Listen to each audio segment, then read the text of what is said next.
إن الله وملائكته يصلون على النبي يا أيها الذين آمنوا صلوا عليه وسلموا تسليما. بسم الله الرحمن الرحيم. نحن نقص عليك نبأهم بالحق إنهم فتية آمنوا بربهم وزدناهم هدى وربطنا على قلوبهم إذ قاموا فقالوا ربنا رب السماوات والأرض لن ندعو من دونه إلها لقد قلنا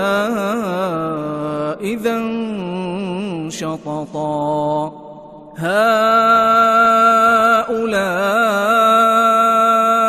قومنا اتخذوا من دونه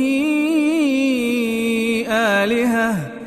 لولا يأتون عليهم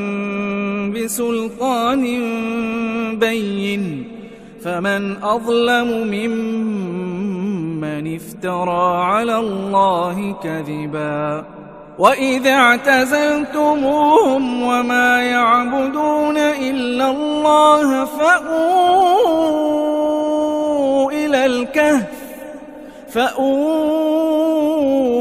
إِلَى الْكَهْفِ يَنشُرْ لَكُمْ رَبُّكُمْ مِنْ رَحْمَتِهِ وَيُهَيِّئْ لَكُمْ مِنْ أَمْرِكُمْ مِرْفَقًا.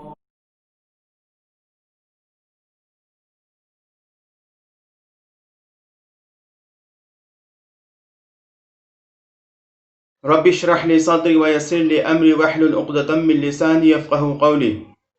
بسم اللہ الرحمن الرحیم والصلاة والسلام علی رسولہ الامین. اما بعد، السلام علیکم ورحمۃ اللہ وبرکاتہ. میں محمد عامر آج سورہ الکہف کی تفسیر لے کر کے حاضر ہو چکا ہوں. آج انشاءاللہ تعالی آیت نمبر 13 سے 16 تک کی تفسیر ہم پڑھیں گے. آیت نمبر 10 سے 12 تک اللہ رب العزت نے کچھ نوجوانوں کے بارے میں بتایا تھا، ان کے ایمان کے بارے میں بتایا تھا، اور یہ بات بتایا تھا کہ ان لوگوں نے اپنے ایمان کی حفاظت کے لیے اور اپنی جان کی حفاظت کے لیے ایک غار میں، ایک گوفا میں شرن لیا، اور وہاں شرن لینے کے بعد انہوں نے اللہ تعالیٰ سے رحمت کی اور ہدایت کی دعا کی. پھر اللہ تعالیٰ نے انہیں ان کی حفاظت کے لیے کچھ سالوں کے لیے سلا دیا، اور کچھ سال سونے کے بعد پھر ان کو اٹھا دیا جاتا ہے. انہی چند لوگوں کے بارے میں، نوجوانوں کے بارے میں اللہ کے رسول علیہ السلام سے پوچھا جاتا ہے اور ان سے کہا جاتا ہے کہ ان کے بارے میں بتائیں کہ یہ لوگ کیسے تھے اور ان کے ساتھ کیا ہوا تھا.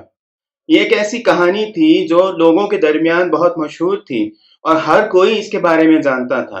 مگر لوگوں کو اس کے بارے میں جو بھی پتا تھا وہ سب سچ نہیں تھا.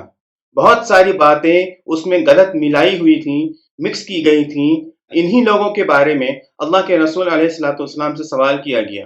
تاکہ اللہ کے رسول علیہ السلام ان کے بارے میں بتا کر کے اپنی نبوت کو، اپنے نبی ہونے کو ثابت کریں. تو اللہ کے رسول علیہ السلام نے اللہ کے حکم کا، اللہ کی طرف سے وحی آنے کا انتظار کیا،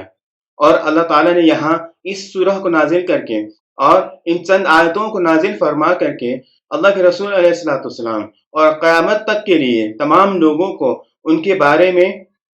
100% صحیح بات اور حق بات بتا دیا. یہاں وہ باتیں بتائی گئی ہیں جو ہمارے لیے جاننا ضروری تھا، اور جتنا جاننا ضروری تھا اتنا ہی بتایا گیا ہے. اس میں جو ضروری بات نہیں ہے وہ بھی نہیں بتائی گئی ہے، اور جو جھوٹ ملایا گیا تھا وہ بھی الگ کر دیا گیا ہے، اور اس کو بھی مینشن نہیں کیا گیا، بتایا نہیں گیا.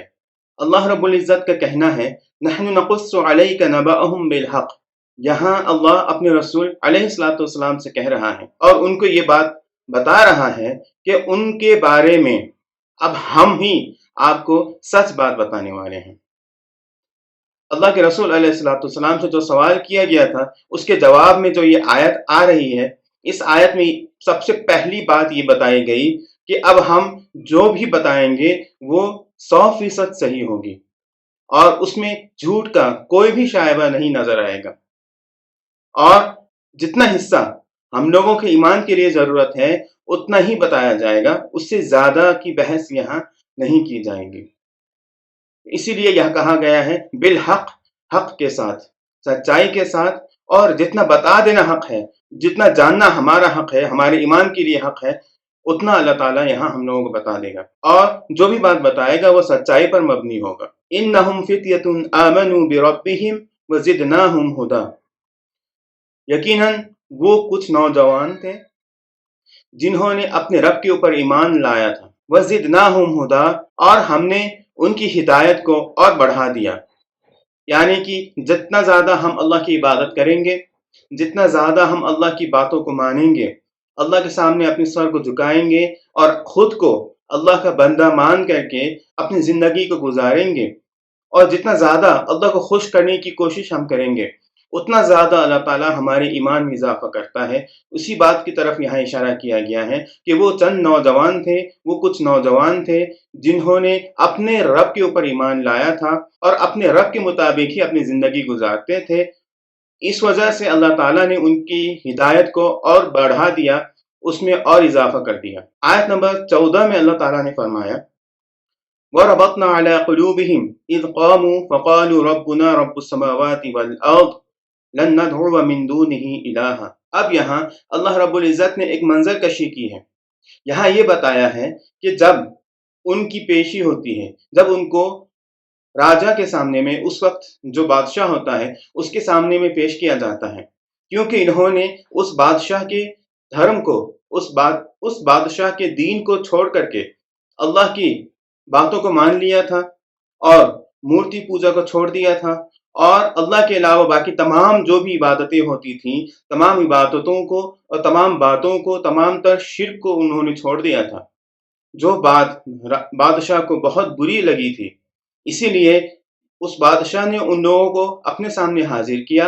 اور حاضر کرنے کے بعد ان سے یہ پوچھا جا رہا تھا کہ انہوں نے اپنے باپ دادا کے دین کو، اپنے باپ دادا کے دھرم کو کیوں چھوڑا، ان کے راستے کو کیوں چھوڑا، اور ایک ایسے راستے کو کیوں اپنا لیا جس نے ان کے باپ دادا کے جو بھی بھگوان تھے، جو بھی دیوی دیوتا تھے، جتنے بھی ان کے الہ تھے، تمام کو انہوں نے چھوڑ دیا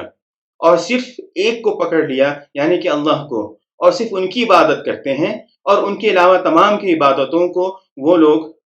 نہیں مانتے اور نہ کرتے ہیں، اور اسے غلط بھی کہتے ہیں۔ تو یہ کیا معاملہ ہے، اس کے بارے میں پوچھنے کے لیے، اور اگر وہ اس بات سے پیچھے نہ ہٹے تو ان کو سزا دینے کے لیے ان کو دربار میں بلایا گیا تھا، اور وہاں بلا کر کے ان سے پوچھ گچھ ہو رہی تھی۔ وہاں بھی ان کے دل بہک سکتے تھے، ان کے دل ڈر سکتے تھے اور پیچھے ہٹ سکتے تھے، جس کی وجہ سے اللہ تعالیٰ نے فرمایا وَرَبَطْنَا عَلَىٰ قُلُوبِهِمْ، ہم نے ان کے دلوں کو مضبوطی عطا کیا، اس پر بالکل مضبوط جمے رہنے کی طاقت اللہ تعالیٰ نے دے دیا، اور جو ایمان ان کے اندر تھا وہ ایمان برقرار رہنے کی طاقت اللہ تعالیٰ نے ان کو دے دیا، اور اس بادشاہ کے سامنے سچ بات کہنے کی طاقت اللہ تعالیٰ نے ان کو دے دیا، اور انہوں نے کہا بھی اِذْ قَامُوا فَقَالُوا، جب وہ بادشاہ کے سامنے کھڑے تھے، اِذْ قَامُوا، جب وہ کھڑے تھے، فَقَالُوا، تو انہوں نے کہا، جب بادشاہ نے ان سے پوچھا تو انہوں نے بادشاہ کو جواب میں کہا ربنا رب السماوات والارض لن ندعو من دونه الہا، ہمارا رب آسمانوں اور زمین کا رب ہے، اور ہم اس کے علاوہ کسی اور کی عبادت نہیں کرتے ہیں، اور اس کے علاوہ کسی اور سے ہم نہیں مانگتے ہیں، اور اس کے علاوہ کسی اور کو ہم نہیں پکارتے ہیں۔ یہ بات جو کہی گئی ہے یہ بہت اہم ہے۔ ایک بادشاہ جو اللہ کے علاوہ باقی تمام کو پکارتا ہے، تمام کے سامنے میں ہاتھ پھیلاتا ہے، اور اللہ کے علاوہ باقی تمام کی عبادت کرتا ہے، ایسے بادشاہ کے سامنے میں ان لوگوں نے اپنی ہمت کا پردرشن کیا اور یہ بتا دیا کہ واقعی میں ایک اللہ کے اوپر ایمان رکھنے سے ایک ایسی طاقت حاصل ہوتی ہے کہ انسان اپنے علاوہ باقی تمام لوگوں کے سامنے میں جو ان کے مخالف ہیں وہ سچ بات کہہ دیتا ہے، اور سچ بات کہنے سے ڈرتا نہیں ہے۔ انہوں نے کہہ دیا کہ ہمارا رب وہی ہے جو آسمانوں اور زمین کا رب ہے، اور ہم اس کے علاوہ کسی اور کو نہیں پکارتے ہیں۔ آگے فرمایا گیا لقد قلنا اذن شططا، اگر ہم پکاریں، اگر ہم اللہ کے علاوہ کسی اور کو پکاریں، کسی اور کی عبادت کریں تو ہم سب سے بڑا ظلم کریں گے۔ تو انہوں نے یہ بھی بتا دیا کہ ان کے علاوہ یعنی کہ اللہ کے علاوہ کسی اور کی عبادت کرنا یہ سب سے بڑا ظلم ہے، اور ایسا ظلم ہم نہیں کر سکتے، بھلے ہی اس کے لیے ہمیں کوئی قیمت چکانی پڑے، ہم چکانے کے لیے تیار ہیں، مگر اللہ کے علاوہ کسی اور کے سامنے سر جھکانے کے لیے تیار نہیں ہے، اللہ کے علاوہ کسی اور کے سامنے بھیک مانگنے کے لیے تیار نہیں ہے، اللہ کے علاوہ کسی اور کی عبادت کرنے کے لیے تیار نہیں ہے۔ یہ بات کہہ کر کے انہوں نے اعلان کر دیا کہ ہم جس دین کو مانتے ہیں ہم اسی دین پہ قائم ہیں، ہم اسی دین پہ جمے رہیں گے، اور کسی بھی قیمت میں اس دین کو چھوڑ کے ہم لوگ ہٹنے والے نہیں ہیں۔ یہ ان کی طرف سے جواب تھا، یعنی کہ راجا یہ چاہتا تھا کہ ان کو اس راستے سے ہٹا کر کے، ہدایت سے ہٹا کر کے گمراہی کی طرف لے کر آئیں، مگر انہوں نے اس بات کا اعلان کر دیا کہ ہم گمراہی کو چھوڑ کر ہدایت میں آ چکے ہیں، اور اب ہم ہدایت کو کسی بھی قیمت میں چھوڑنے والے نہیں ہیں۔ پھر انہوں نے آگے فرمایا ہؤلاء قوم اتخذوا من دونه آلہۃ، یہ ہمارے ہی لوگ ہیں، ہؤلاء قومنا، یہ ہمارے ہی لوگ ہیں۔ دیکھیے دین کا فرق ہے، مذہب کا فرق ہے، اس کے باوجود بھی ان کا یہ کہنا ہے کہ یہ ہمارے ہی لوگ ہیں، یہ ہمارے اپنے ہی ہیں۔ اتخذوا من دونه آلہۃ، انہوں نے، ان لوگوں نے اللہ کے علاوہ دوسرے معبودوں کو پکار رکھا ہے، دوسرے معبودوں کو عبادت کے لیے بنا رکھا ہے۔ اتخذوا من دون اللہ آلہۃ، اللہ کے علاوہ دوسرے کئی معبود انہوں نے بنا رکھے ہیں جن کی یہ عبادت کرتے ہیں۔ لولا یأتون علیہم بسلطان بین، ان کو چاہیے کہ یہ اس عبادت کے لیے واضح اور کلیئر پروف لے کر کے آئیں، واضح دلیل لے کر کے آئیں، اور بتا دے دنیا کو کہ ہم جو عبادت کر رہے ہیں، ہم جو شرک کر رہے ہیں، یہ اصل میں غلط نہیں ہے، اور غلط نہ ہونے کی یہ کھلا ثبوت پیش کریں، اور بتائیں کہ یہ وہ ویلڈ ریزن ہے، یہ وہ وجہ ہے کہ ہم اللہ کے ساتھ ساتھ دوسروں کی بھی عبادت کرتے ہیں۔ مگر اب تک انہوں نے ایسی کوئی بات نہیں کہی، ایسا کوئی پرمان نہیں دیا کہ ان کی جو عبادت ہے اللہ کے علاوہ دوسروں کی جو یہ عبادتیں کر رہے ہیں وہ کتنا صحیح ہے، اس بارے میں اب تک وہ لوگ کوئی ثبوت پیش نہیں کر پائے ہیں۔ وَمَنْ أَظْلَمُ مِمَّنِ افْتَرَىٰ عَلَى اللَّهِ كَذِبًا، تو جو اللہ کے اوپر جھوٹ گڑھے، جو اللہ کے بارے میں جھوٹ بیان کرے، اس سے بڑا ظلم کرنے والا اور کون ہو سکتا ہے؟ تو ان کا یہ کہنا تھا کہ ہم اللہ کی عبادت کرتے ہیں، ہم اللہ کے بارے میں کوئی بھی جھوٹ بات نہیں کرتے، اور ہم جو بات کہہ رہے ہیں وہ بالکل صحیح ہے، اور اگر آپ لوگ صحیح ہیں تو اپنے صحیح ہونے کی دلیل لائیے، ورنہ آپ لوگوں سے زیادہ بڑا ظالم اور کوئی نہیں ہو سکتا، کیونکہ آپ لوگ اللہ کے بارے میں جھوٹ بیان کر رہے ہیں، ایسی باتیں کر رہے ہیں جو کبھی اللہ تعالیٰ نے کرنے کے لیے نہیں کہا، جو کبھی رب نے کرنے کے لیے نہیں کہا، آپ ایسی باتیں کر رہے ہیں اور اس طریقے سے لوگوں کو گمراہ کر رہے ہیں۔ اس کے بعد آیت نمبر 16 میں اللہ رب العزت نے ان لوگوں کی ہی باتیں یہاں بتا دی ہے کہ اس کے بعد انہوں نے ایک دوسرے سے کیا کہا،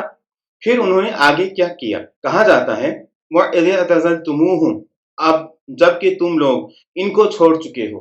یعنی کہ یہ ایک آپس میں ہی باتیں کر رہے ہیں اور ایک دوسرے سے کہہ رہے ہیں کہ جب تم لوگوں نے اب ان سے دوری اختیار کر لیا ہے، ان لوگوں سے دور رہنے کا سوچ لیا ہے،